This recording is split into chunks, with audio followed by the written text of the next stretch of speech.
प्यारे बच्चों नमस्कार। हम लोग आज कक्षा 12 की हिंदी का पवन दूतिका प्रकरण पढ़ेंगे जो अयोध्या सिंह उपाध्याय हरिऔध के द्वारा रचित है। पवन दूतिका का ये द्वितीय भाग है।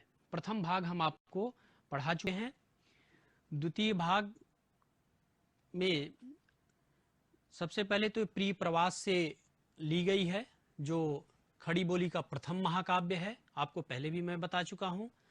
अयोध्या सिंह उपाध्याय हरिऔध जी इसके रचयिता हैं और पवन दूतिका जो है संदेश पहुंचाने की, जैसे पूर्व में परंपरा हुआ करती थी कि संदेश पहुंचाई जाती थी मेघ के माध्यम से, अन्य माध्यमों से संस्कृत साहित्य में, उसी प्रकार से इसमें पवन के माध्यम से राधा जी पहुंचाती अपना संदेश।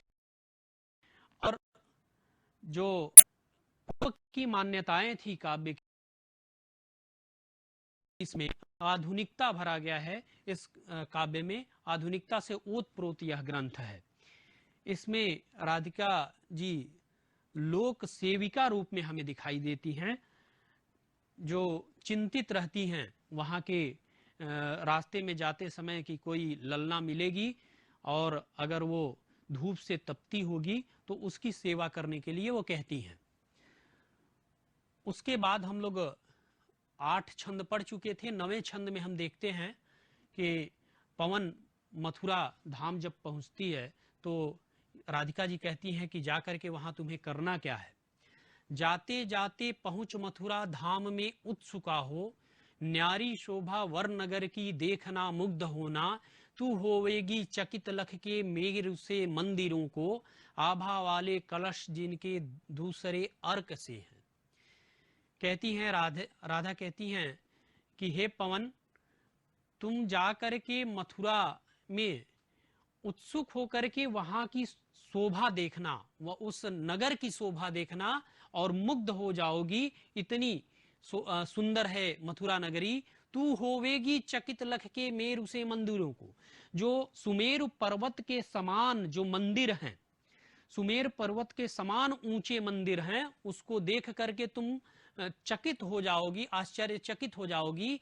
आभा वाले कलश जिनके दूसरे अर्क से हैं, और जिनके कलश, मंदिरों के ऊपर कलश बने होते हैं, तो जिनके कलश उसकी आभा, उसकी कांति, उसका प्रकाश दूसरे अर्क से हैं। दूसरे अर्क से यानी दूसरे सूर्य के समान हैं, सूर्य के समान प्रकाश बिखेरने वाले हैं। आगे हम देखते हैं, देखे पूजा समय मथुरा मंदिरों मध्य जाना, नाना वाद्यों मधुर स्वर की मुग्धता को बढ़ाना, किवा लेके रुचिर तरु के शब्दकारी फलों को, धीरे धीरे मधुर रव से मुग्ध हो बजाना। राधा जी कहती हैं कि कब तुम्हें जाना है? जब वहां पे पूजा का समय हो, मथुरा में पूजा का समय हो। देखे पूजा समय मथुरा मंदिरों मध्य जाना, जब पूजा का समय हो तब तुम मंदिर के मध्य जाना, मंदिर के बीच में जाना। नाना वाद्यों मधुर स्वर की मुग्धता को बढ़ाना। और पवन का एक कार्य है कि अगर अनुकूल हवा बहेगी, अनुकूल पवन बहेगी तो ध्वनि अच्छी निकलती है, और अगर प्रतिकूल हवा बहेगी तो जो भी संगीत के स्वर निकलेंगे वो अच्छे नहीं निकलेंगे। नाना वाद्यों मधुर स्वर की मुग्धता को बढ़ाना, जो विभिन्न प्रकार के वाद्य यंत्र होंगे उसमें अपनी स्वर को डाल करके उसकी मुग्धता को, उसको मुग्ध करने वाले जो स्वर, मधुर स्वर हैं, उसको तुम्हें बढ़ाना होगा। किवा लेके रुचिर तरु के शब्दकारी फलों को, जो रुचिर तरु होंगे, जो सुंदर तरु होंगे, तुम्हारे मन के अनुरूप जो तरु होंगे, वृक्ष होंगे, उनके शब्दकारी फल यानी शब्द रूपी फलों को लेकर के धीरे धीरे मधुर रव से मुग्ध हो बजाना। उसमें तुम अपनी मधुरता डाल करके उसको, उसके जो ध्वनि होगी उसको और बढ़ा देना, मधुर बना देना, उसको और सुंदर बना देना। आगे कहती हैं राधिका जी, तू देखेगी जलद तन को जा वहीं तदगता हो। होंगे लोने नयन उनके ज्योति उत्कीर्णकारी, मुद्रा होगी वर वदन की मूर्ति सी सौम्यता की, सीधे सीधे वचन उनके सिक्त होंगे सुधा से। अब राधा जी कहती हैं कि जब तुम आगे बढ़ोगी तो वहां पे पहचानोगी कैसे कृष्ण को, तो वो उनका पहचान बताती हैं कि तू देखेगी जलद तन को जा वही तदगता हो। जा करके वहां पे क्या करना, तदगता यानी वहां के वातावरण में अपने को घुला मिला देना। हे पवन दूतिका, पवन तुम जा करके वहां के जो वातावरण है उसमें अपने को घुला मिला देना। तू देखेगी जलद तन को, जब उस वातावरण में तुम घुल मिल जाओगी तो वहां पे जलद तन वाले, जो बादलों के समान, मेघ के समान तन वाले जो हैं, होंगे लोने नयन उनके ज्योति उत्कीर्णकारी। जो उनके नयन होंगे, क्या होंगे, लोने होंगे, बहुत सुंदर उनके नयन होंगे। उनके ज्योति उत्कीर्णकारी, उन आंखों से ज्योति निकल रही होगी, ज्योत उसमें से निकल रही होगी। मुद्रा होगी वर वदन की मूर्ति सी सौम्यता की। और कैसी उनकी मुख मुद्रा होगी, कैसा उनका चेहरा होगा, मुद्रा होगी वर वदन की मूर्ति सी। कैसी मुद्रा होगी, जिस प्रकार से मूर्ति सुंदर होती है, सौम्य होती है, उसी प्रकार से उनकी मुख मुद्रा होगी, उनका मुख होगा, उतनी ही सुंदर उनका मुख होगा। सीधे साधे वचन उनके सिक्त होंगे सुधा से। जो सीधे साधे उनके वचन होंगे वो कैसे होंगे, सुधा के समान, अमृत के समान होंगे, अमृत से भरे हुए उनके वचन होंगे। नीले फूले कमल दल सी गात की श्यामता है, पीला प्यारा वसन कटि में पहनते हैं फबीला, छूटी काली अलक मुख की कांति को है बढ़ाती, सद वस्त्रों में नवल तन की फूटती सी प्रभा है। नीले फूले कमल दल सी गात की श्यामता है, उनका शरीर कैसा है, श्यामल है। तुम जाकर के देखोगी कि उनका शरीर श्यामल है। और जिस प्रकार से नीला फूल होता है, सुंदर फूल होता है कमल का, नीले फूले कमल दल, ऐसी ही उनकी गात मने शरीर की श्यामता, उसी प्रकार के वो सांवलेपन लिया हुआ उनका शरीर है। पीला प्यारा वसन कटि में पहनते हैं फबीला, फबीला यानी बहुत सुंदर, सुंदर। जो उनका वस्त्र है वो पीला होगा, पीला वस्त्र पहनते होंगे, अपने कटि में पहने होंगे, अपने शरीर पे धारण किए होंगे पीला वस्त्र। छूटी काली अलक मुख की कांति को है बढ़ाती, और एक अलक लटकी होगी, उनकी बाल की एक छूटी हुई लट लटकी होगी मुख के पास, जो उनके मुख की सुंदरता को, मुख के सौंदर्य को और बढ़ा रही होगी। सद वस्त्रों में नवल तन की फूटती सी प्रभा है, और ऐसे वस्त्र वो पहने होंगे, सद वस्त्रों में नवल तन की फूटती सी प्रभा है। उनके शरीर के ऊपर जो वो सदवस्त्र हैं, यानी अपनी शरीर के अनुकूल ऐसा वस्त्र धारण किए होंगे कि अलग प्रकार की प्रभा उससे फूट रही होगी, प्रकाश उससे निकल रहा होगा। सांचे ढाला सकल वपु है दिव्य सौंदर्यशाली, सत पुष्पों सी सूरज उसकी प्राण संपोषिका है, दोनों कंधे वृषभ वर्षे हैं बड़े ही सजीले, लंबी बाहें कलभ करसी शक्ति की पेटिका है। आगे राधिका जी बताती हैं कि कृष्ण के शरीर के एक एक अंग किस प्रकार से होंगे। सांचे ढाला सकल वपु है, उनका सारा शरीर जो है सांचा में ढला हुआ है। ऐसा प्रतीत होगा तुम्हें कि हे पवन, कि उनका पूरा शरीर सांचे में ढला हुआ है। दिव्य सौंदर्यशाली, कैसा होगा, दिव्य सौंदर्य, देवताओं के समान सुंदर शरीर वाले होंगे, उनमें से सौंदर्य फूट रहा होगा।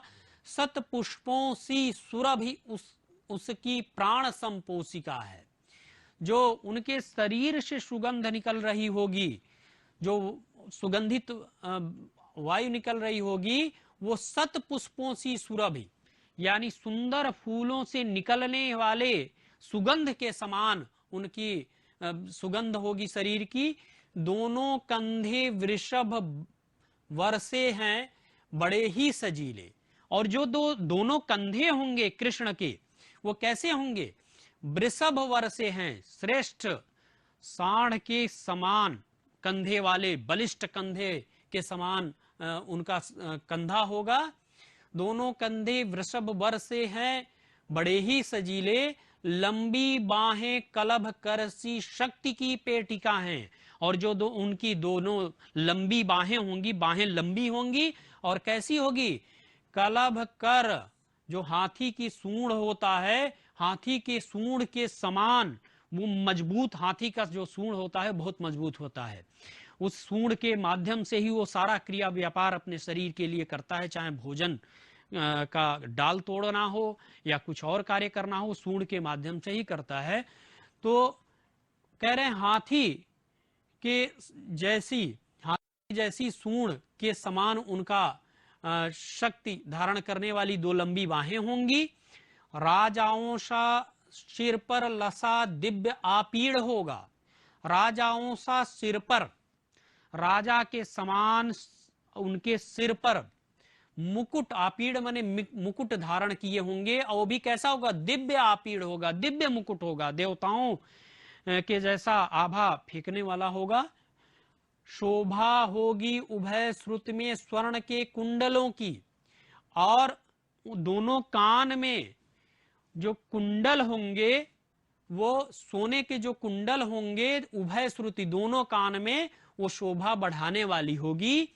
नाना रत्ना कलित भुज में मंजू केयूर होंगे, और अनेक रत्नों से जटित जो भुज, अपनी भुजाओं में भुजबंद पहनते हैं, वो बहुत ही सुंदर होंगे। मंजू केयूर, भुजबंद यानी विभिन्न प्रकार के रत्नों से जड़ित वो भुजबंद पहने होंगे।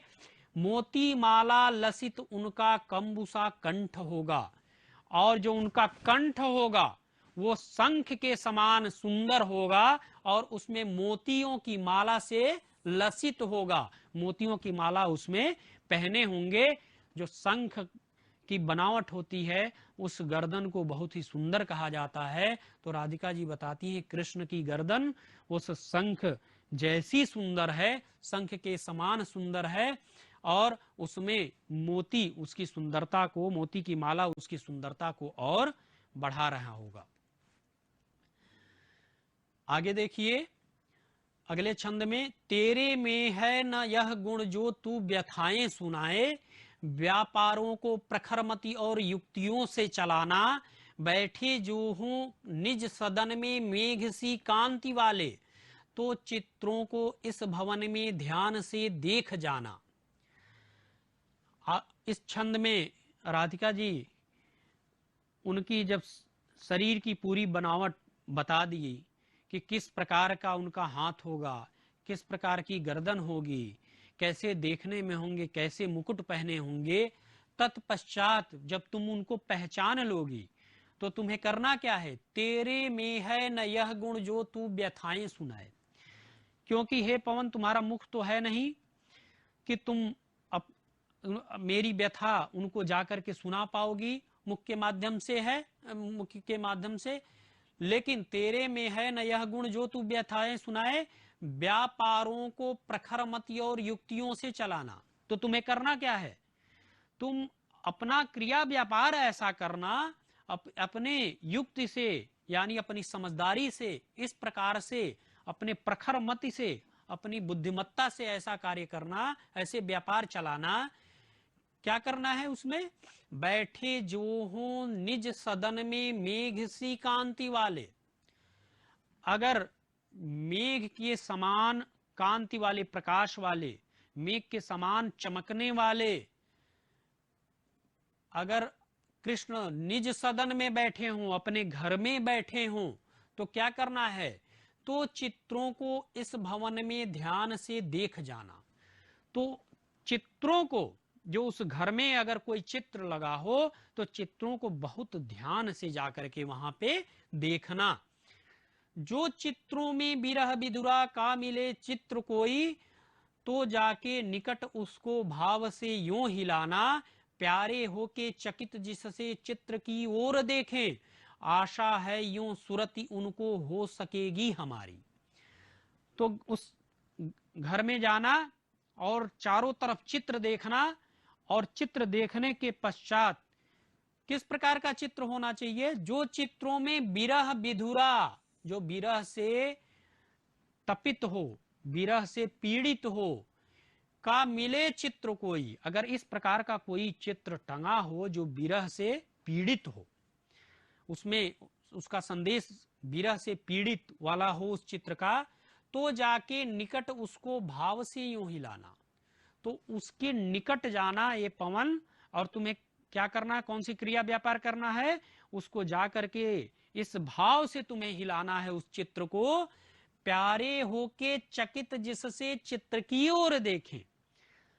जब उस सदन में तुम्हारे क्रिया व्यापार से वो हिलेगा चित्र, तो जो हमारे कृष्ण, प्यारे कृष्ण हैं, वो आश्चर्यचकित होकर के उस चित्र को देखें। ऐसे हिलाना तुम, आशा है यूं सुरति उनको हो सकेगी हमारी। ये निसंदेह आशा है कि उनको जब वो विरह विधुरा चित्र देखेंगे, विरह से तपित उस चित्र को देखेंगे, तो निश्चित है, ये हमें आशा है कि उनको सुरति हमारी होगी, यानी उनको हमारी स्मृति हो जाएगी, यानी हम लोग का ध्यान आएगा कि ऐसा भी और कोई है। जो कोई भी इस सदन में चित्र उद्यान का हो, औ प्राणी विपुल उसमें घूमते बावले से, तो जाके सन्निकट उसके और हिला के उसे भी देवात्मा को सुरति व्रज के व्याकुलों की कराना। जो कोई भी इस सदन में चित्र उद्यान का हो, विरह विधुरा का चित्र हो, तो ऐसे हिलाना कि उनको हमारी ध्यान आ जाए। इसके अलावा अगर कोई चित्र उद्यान का दिखाई दे, यानी उसमें बागीचे का कोई चित्र टंगा हो दिखाई तुम्हें दे, औहो प्राणी विपुल उसमें घूमते बावले से, और उस उद्यान में प्राणी ऐसे घूम रहे हों जो बावले हों, जो पागल होकर के घूम रहे हों, तो जाके सन्निकट उसके और हिला के उसे भी। तुम्हें करना क्या है?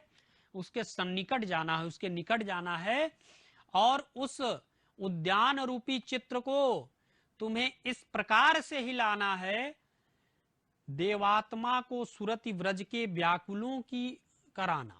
किसकी सुरति कराना है? किसकी याद उनको दिलाना है?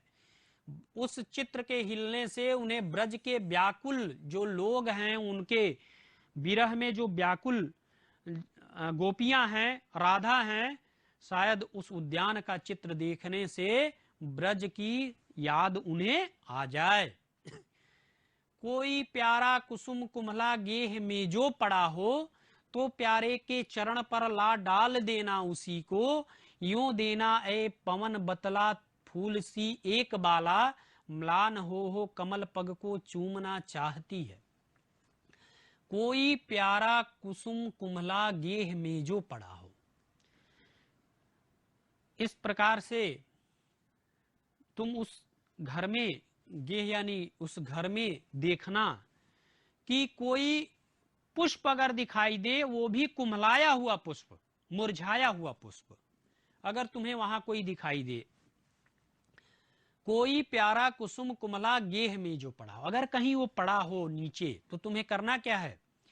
तो प्यारे के चरण पर ला डाल देना उसी से। हे पवन, अपने क्रिया व्यापार से उस पुष्प को उनके चरण पर ला देना, चरण पर ला करके डाल देना।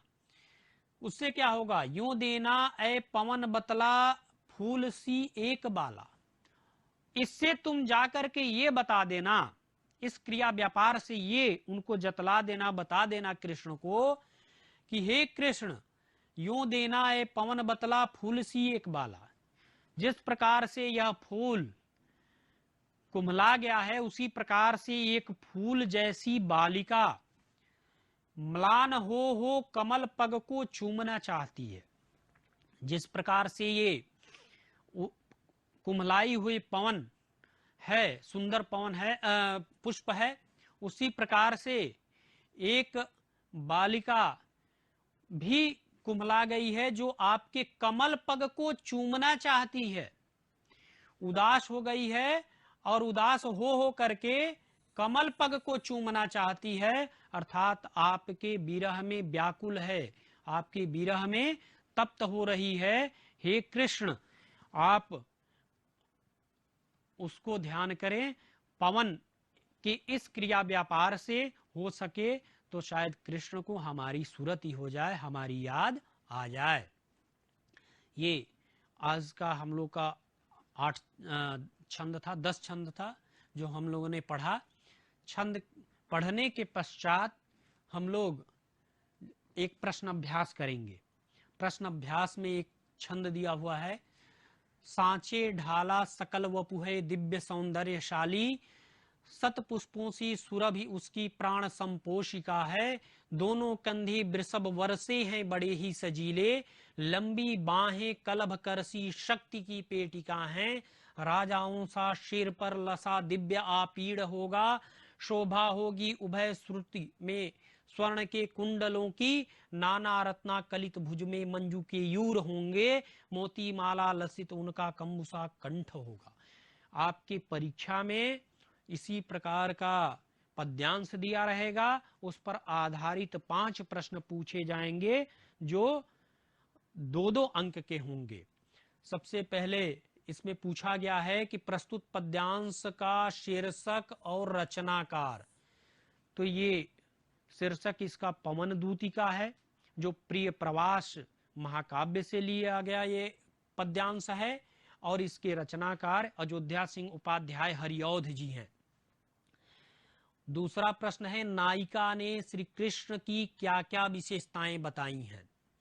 तो ऊपर आपने देखा होगा कि राधिका जी ने इस जो पैरा है, ये जो पद्यांश है, उसमें आप देखेंगे कि सांचे ढाला सकल वपु है दिव्य सौंदर्यशाली, उनका पूरा शरीर जो है सांचे में ढला हुआ है, और उनका जो शरीर से सुगंध निकलती है वो सुंदर पुष्पों के सुगंध के समान होती है। दोनों कंधे वृषभ के समान मजबूत कंधे वाले हैं, और जो उनकी बाहें हैं वो शक्ति की पेटिका है जो हाथी की सूंड के समान मजबूत हैं। राजाओं सा सिर पर लसा दिव्यापुर, उनके सिर पर मुकुट होगा, उनके कानों में सुंदर कुंडल होंगे, वो नाना रत्नों से जड़ित भुजबंद पहने होंगे, मोती माला लसित उनका कंबुसा कंठ होगा, और शंख के समान उनका कंठ होगा, उनकी गर्दन होगी। रेखांकित अंश की व्याख्या कीजिए। राजाओं सा सिर पर लसा दिव्या पीड़ होगा। जिस प्रकार से राजा मुकुट धारण करते हैं अपने सिर पे, उसी प्रकार से श्री कृष्ण के सिर पे मुकुट सुशोभित हो रहा होगा। शोभा होगी उभय श्रुति में स्वर्ण के कुंडलों की, और उनके कान में स्वर्ण कुंडल उनकी सुंदरता को बढ़ा रहे होंगे। शोभायमान होगी वो, दोनों कानों में कुंडल पहने होंगे और उनके शोभा को वो कुंडल बढ़ा रहे होंगे। ये आपकी व्याख्या होगी। प्रस्तुत पद्यांश की भाषा शैली संक्षेप में लिखिए। इसकी भाषा शैली, इसकी भाषा खड़ी बोली है, और ये प्रबंधात्मक शैली में लिखी गई है, और ये मंदाक्रांता छंद में लिखा गया है। तो ये इसकी भाषा शैली होगी। प्रस्तुत पद्यांश में नायिका ने किसे प्राण पोषिका के समान बताया है। ये जो प्राण संपोषिका है, इसको सत पुष्पों सी सुरभि उनकी, यानी पुष्पों के समान जो सतपुष्प सुंदर पुष्प से जो सुगंध निकलते हैं, उसके समान उनकी शरीर से सुगंध निकलता रहता है। इस प्रकार से ये प्रश्न अभ्यास आप करेंगे। इसके बाद स्वमूल्यांकन के लिए कुछ प्रश्न दे रहे हैं जो आप अपने आपको करना है। उसके प्रश्नों के उत्तर देने हैं और साथ में लिखना है और अभ्यास करना है, जिससे कि आप अच्छे अंक अर्जित कर सकें।